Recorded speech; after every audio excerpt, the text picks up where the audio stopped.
sama penyembelihan di hari raya kurban itu bisa dilihat min haitsul hukmi, dari segi hukum, min jinsihi, dari segi jenis hewan, min sinnihi, dari segi umur hewan, wa min tasarrufihi, dan dari segi pendistribusian hewan.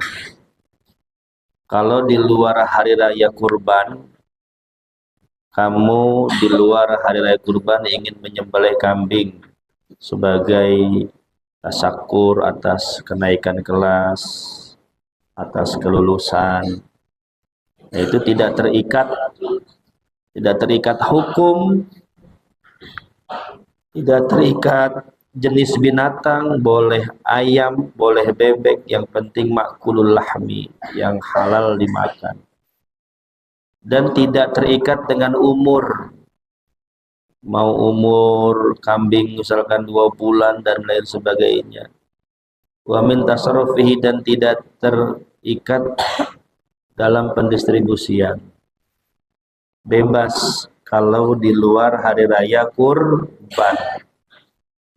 Tapi kalau di hari raya kurban itu ada hukumnya tersendiri. Min haitsul hukmi, hukumnya sunnah muakkadah. Wa min jinsihi, jenis hewannya juga minal ibil wal baqar wal ghanam, dari onta, sapi, dan kambing, atau sejenisnya minal jamusi wa dha'ni, dari kerbau ataupun domba. Selain itu nggak boleh. Min sinnihi, ada umurnya. Umurnya ini terbatas. Ya, disebutkan bahwa usia domba paling minimalnya itu 6 bulan. Paling minimalnya 6 bulan. Idealnya 1 tahun, tapi kalau kamu tidak menemukan domba yang berumur 1 tahun, maka boleh domba yang berumur 6 bulan. Domba itu sondesip, yang bulunya gimbal, itu namanya domba. Kalau yang bulunya halus, licin, namanya kambing. Kamu harus bisa bedain, nanti bingung lagi domba sama kambing. Kalau kambing itu usia minimalnya 1 tahun menuju 2 tahun. Catat, 1 tahun menuju 2 tahun.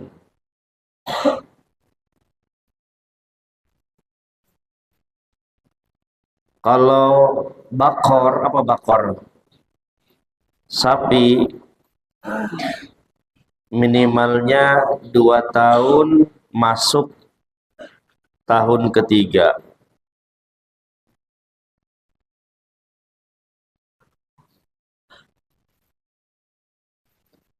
Kalau ibil itu apa? Onta. Minimal umur 5 tahun, jalan 6 tahun, nah gitu aja enak. Ya. Kalau domba minimalnya 1 tahun, kalau nggak ada boleh 6 bulan. Kalau kambing minimal 1 tahun, jalan 2 tahun. Kalau sapi minimal berapa? 2 tahun, jalan 3 tahun. Kalau onta minimal umur 5 tahun, jalan 6 tahun.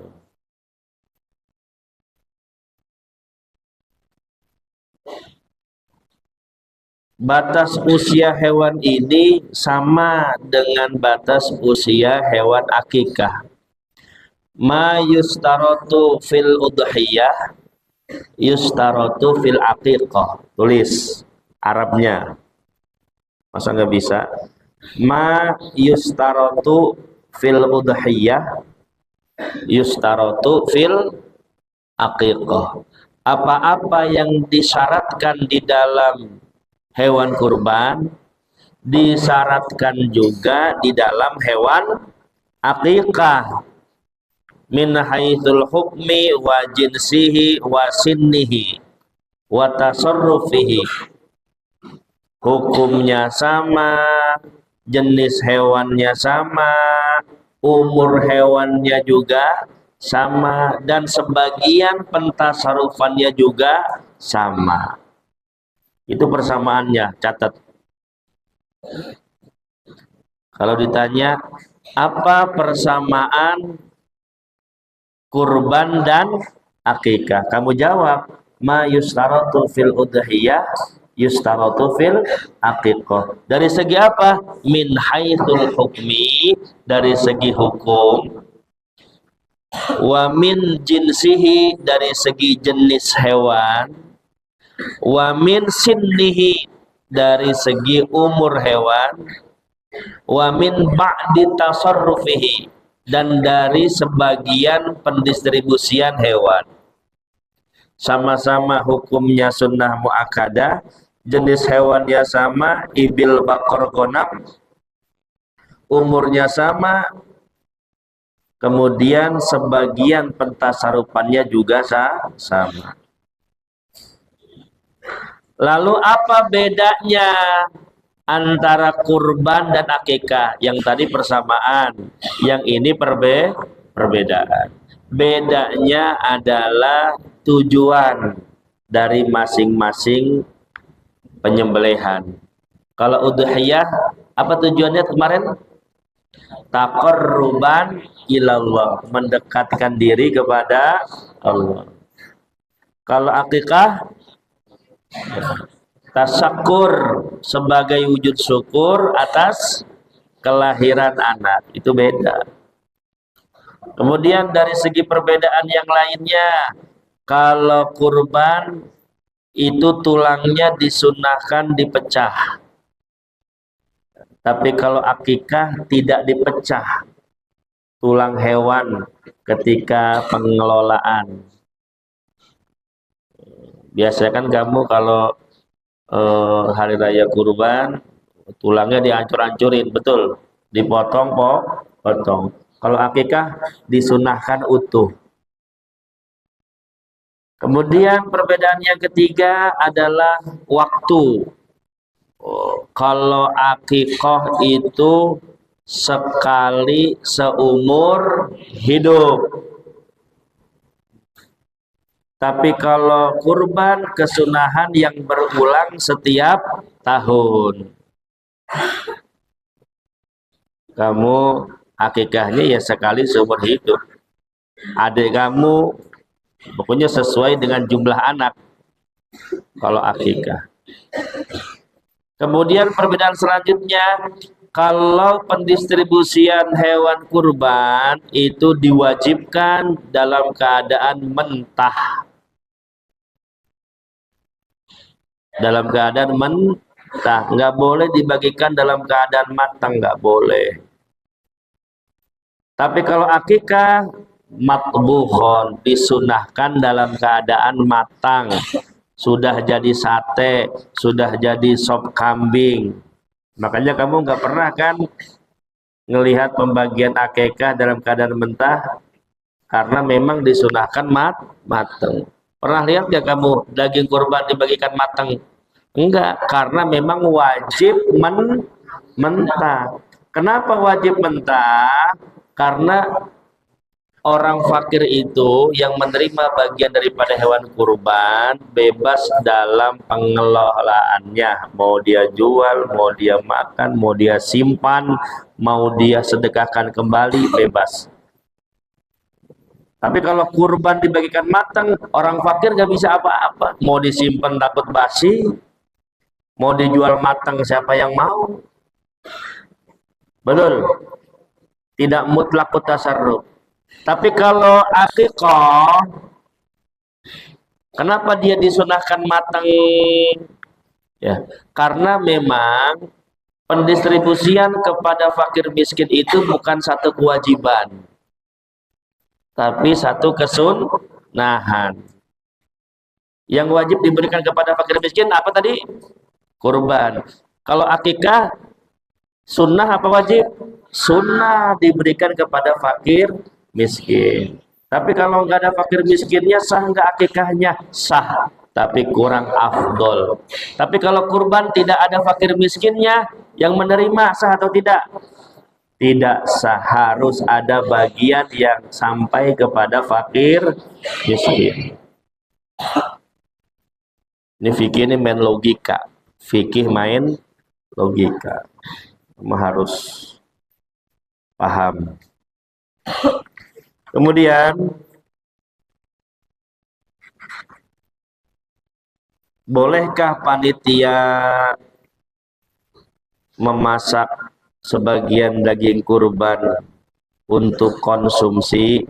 Jawabannya tidak boleh, tidak boleh. Ingat, yang punya hewan ini sohibul kurban, orang yang punya kurban, atau dalam istilah fikihnya mudhohi, orang yang berkurban. Sedangkan panitia dia bukan mudhohi, dia juga bukan sohibul kurban, tapi panitia adalah wakil daripada mudhohi.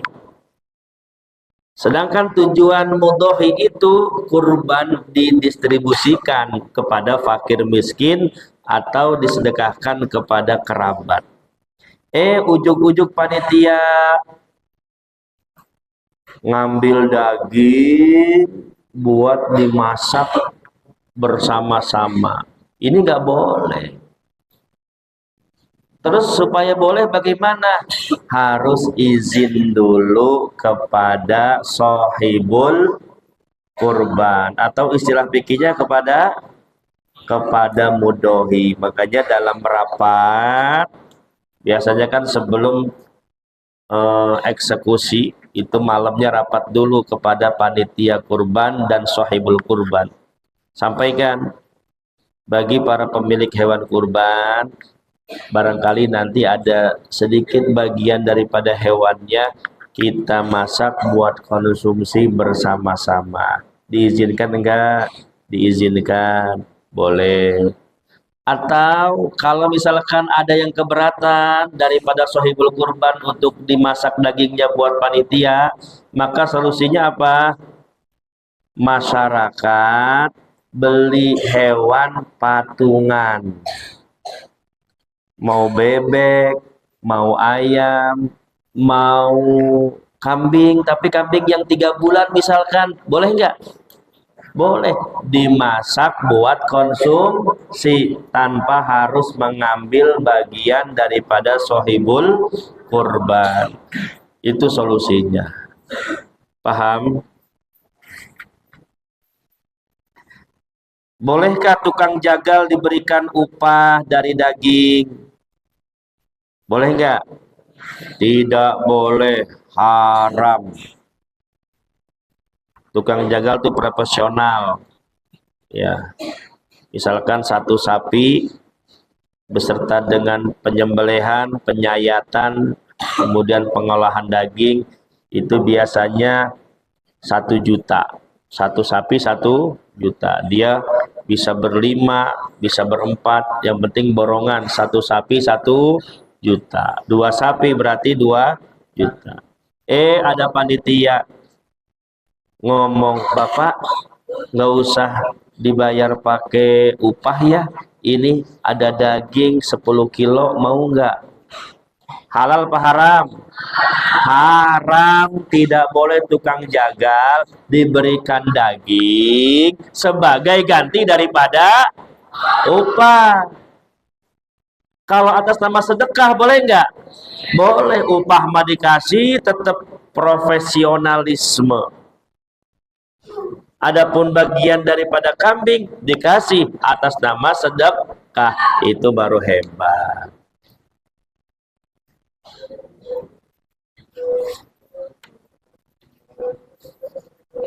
Ngapain tuh api-api itu?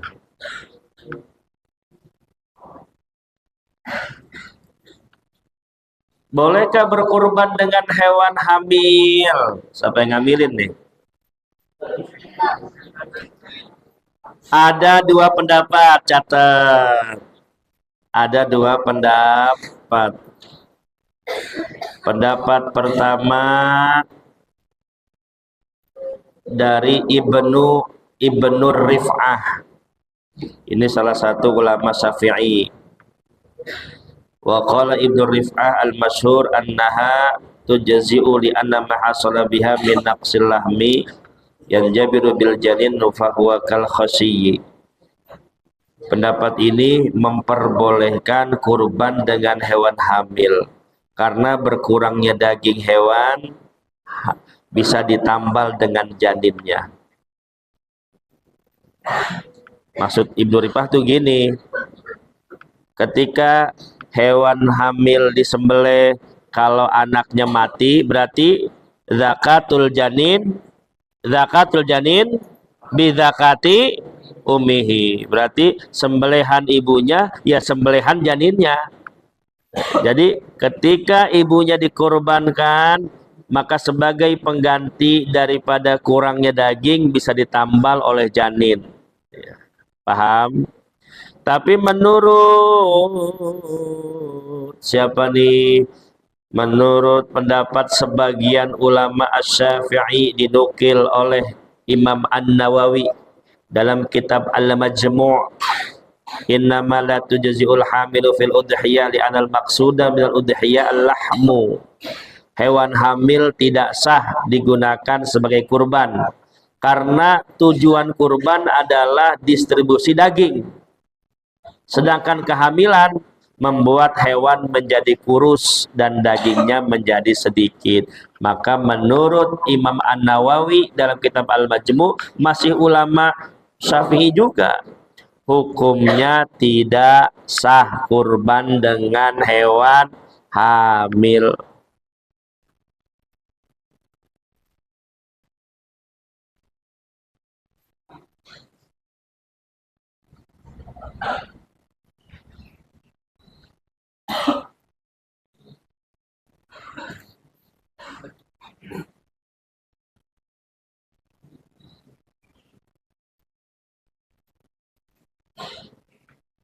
Bolehkah satu kambing diniatkan untuk satu keluarga?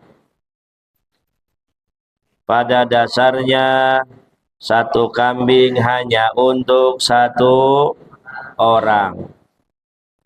Kalau satu sapi boleh patungan 7 orang. Tapi boleh nggak satu kambing atas nama keluarga? Secara sunnah ainiyah tidak diperbolehkan. Sunnah ainiyah artinya sunnah perorangan. Tapi secara sunnah kifayah dalam kitab Tuhfatul Muhtaj, boleh satu kambing atas nama keluarga. Misalkan Pak Haji Edi, saya berkorban atas nama keluarga, boleh. Maka istri dan anak-anaknya juga dapat pahala. Tapi lebih afdol nanti misalkan anaknya Haji Edi berkurban sendiri.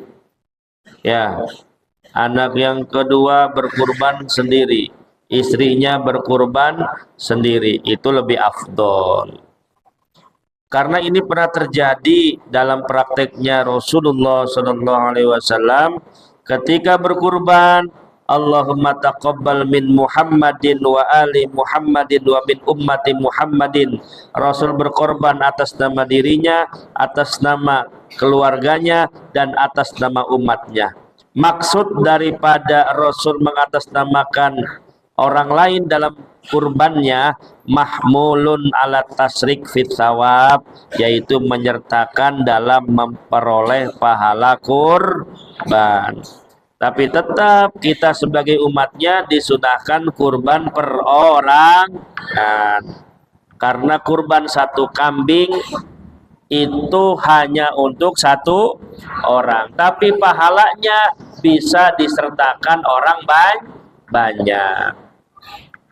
Paham? Setiap azan doa, jawab doa, kemudian tambahkan Rabbik firli waliwalidayya 5 kali. Terakhir Rabbik firli waliwalidayya warhamhuma kama rabbayani. Doain orang tua. Kita jangan pernah menyangka bahwa orang tua kita akan hidup selamanya. Di dunia ini tiada ada yang selamanya. Ya, tak ada yang abadi. Tak ada yang semua semen baghtatan wa fujatan. Dan kematian itu datangnya cepat dan mengagetkan. Tidak disangka, tidak diduga. Makanya beruntung sekali orang tuanya meninggal, anaknya di pesantren. Bisa mendoakan, bisa menjadi pahala jariah. Anak yang ngerti tawasul, ngerti doa tahlil, ngerti ziarah kubur.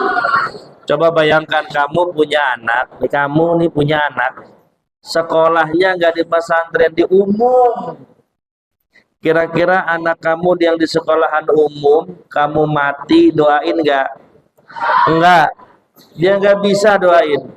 Ngerti tawasul nggak? Nggak ngerti. Ngerti adab ziarah kubur nggak? Nggak ngerti. Makanya yang disebut waladin sholihin yad'ullah adalah anak-anak yang belajar di pondok pesantren. Makanya orang tua kamu hebat, kamu pesantren ini. Tapi apakah di kemudian hari anak-anak kamu juga mau pesantren? Belum tentu. Nanti di zaman itu mungkin teknologi canggih, belajar lewat internet, game online, sehingga anak kamu nggak mau pesantren. Coba kamu jawab semuanya. Hukum kurban ada. Yang pertama, menurut ulama. Yang kedua, menurut ulama, waktu kurban berapa hari? Tanggal berapa?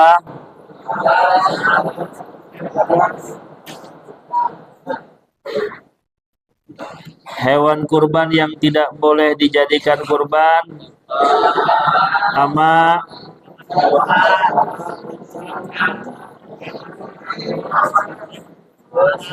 cara pembagian daging kurban yang disunahkan.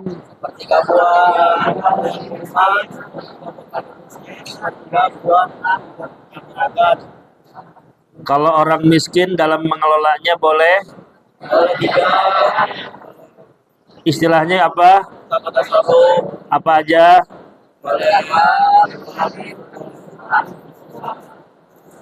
Yang menerima kurban afdolnya berapa? Kalau orang kaya pentasarufannya boleh apa saja? Bolehkah berkurban tapi belum akikah? Kenapa? Apa bahasa Arabnya? Atau apa akikah maksudahnya apa? Kalau udhiyah, apa boleh berkurban atas nama mayit?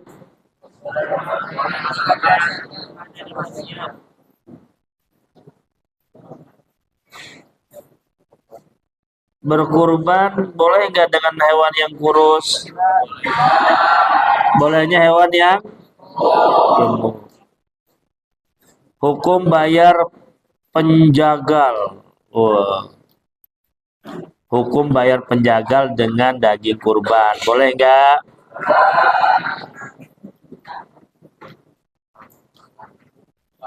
Kecuali atas nama sedekah. Memasak sebagian kurban untuk panitia boleh? Asalkan Kalau nggak diizinin, patungan. Syarat yang berkaitan dengan hewan yang disembelih apa aja? Madbuh. Dua, pembeliannya harus cepat. Bahasanya apa? Bahasa Arabnya al-israq bil qat'i daf'atan wa hidatan.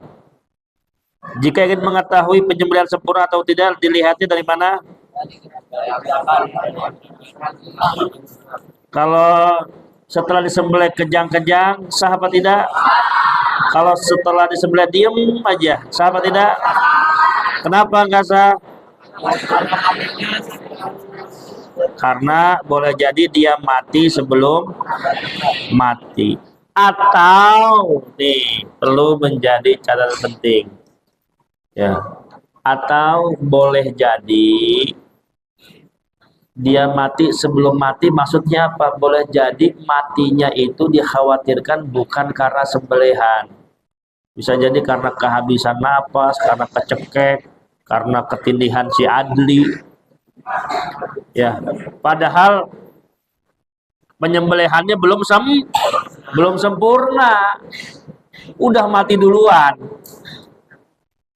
Makanya ada di perumahannya masih orang awam. Satu sapi digerebek sama 20 orang.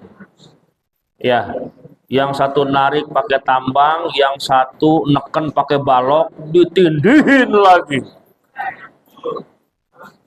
Itu sapi diem aja. Ya, kata saya matinya bukan karena sembelih nih. Nah, itu nggak boleh itu. Itu nanti akan terjadi sebelum mati, sudah mati. Syarat yang berkaitan dengan alat penyembelihan harus tajam. Ma yajrahu bihaddihi, harus melukai dengan ketajaman.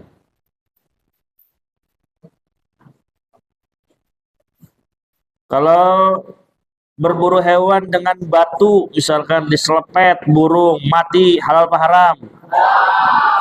Kenapa? Karena apa? Bukan itu rasanya. Berburu hewan dengan panah langsung mati, halal gak? Kenapa dengan batu langsung mati gak halal? Karena tidak tajam. Dia mati karena benturan, dia mati karena tekanan, dia mati karena pukulan.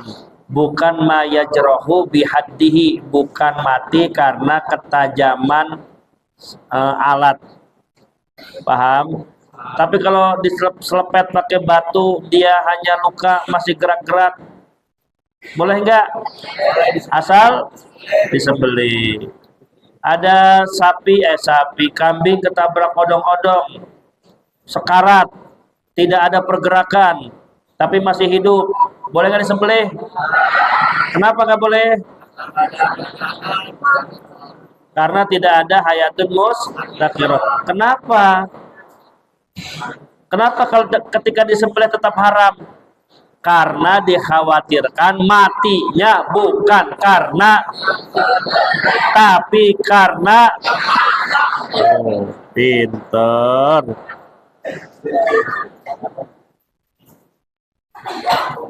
Ma yustaratu fil udhiyah yustaratu fil aqiqah, dalam segi apa? Hukumnya, terus jenisnya, terus umurnya, terus sebagian tasarrufnya. Itu persamaan kurban sedekah, hukumnya berarti sunnah muakkadah. Jenisnya apa? Sapi, kambing, onta. Badak nggak boleh, boleh nggak badak? Kuda, kuda halal apa haram? Kuda halal apa haram? kelinci, burung dara, komodo, laron, semut digoreng halal nggak semut? Kutu digoreng, kecoa, tikus, cacing, belalang, ikan, biawak, marmut, musang. Nanti besok belajar at-ta'imah wal masyribah. Jadi makanan dan minuman yang halal dan yang haram dimakan. Insya Allah. Kamu pahami ini udah S1 kamu? Ya, udah S.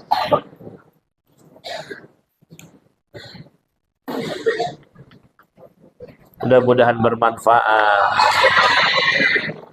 Rabbana atina fid dunya hasanah wa fil akhirati hasanah wa qina